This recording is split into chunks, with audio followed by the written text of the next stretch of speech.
Hi friends, ఈరోజు రెండు విశేషాలు ఉన్నవి. ఒకటి, అహింసా మార్గంలో భారతదేశానికి స్వాతంత్రం తీసుకొచ్చిన మహాత్ముని పుట్టినరోజు, మరి గాంధీ జయంతి. ఇంకొకటి, చెడు మీద మంచి గెలిచిన రోజు విజయదశమి. ఈ రెండు యొక్క శుభాకాంక్షలు మీకు మరి తెలియజేసుకుంటున్నాను. మరి పండగలంటే ఆర్భాటాలకి, హంగులకి మరి విచ్చలవిడిగా ఖర్చు పెట్టకుండా ఆ పండగకి ఖర్చు పెట్టుకునే డబ్బు లేదు మన పిల్లల చదువులకి, లేదు మన ఆరోగ్యానికి, లేకపోతే మన కుటుంబ అవసరాలకి ఉపయోగించుకుంటే మనకి ఎంతో సంతోషంగా ఉంటుంది. కొంతమంది అనుకోవచ్చు సంవత్సరానికి ఒకసారే కదా అని. అట్లా కాదండి, పండగ వచ్చేది సంవత్సరానికి ఒకసారి, కానీ మనం 100 సంవత్సరాలు బతకాలి.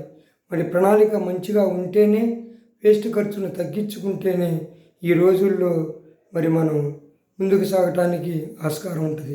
కాబట్టి మరి ఈ వీడియో నచ్చితే లైక్ చేయండి, షేర్ చేయండి, సబ్స్క్రైబ్ చేసుకోండి. మరి విజయదశమి అందరూ మరి సుఖశాంతాలతో జరుపుకోవాలని మరి బాయ్.